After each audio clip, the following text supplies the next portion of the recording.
প্ৰথমতে মোৰ চেনেলৰ দৰ্শক মই ধন্যবাদ জ্ঞাপন কৰিছোঁ।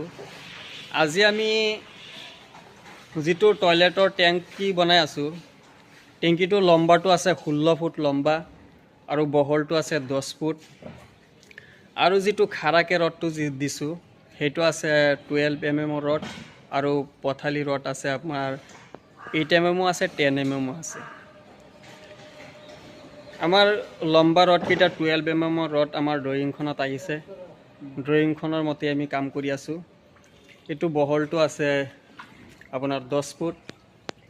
এইটো চুকত আকৌ এটা কলম আছে।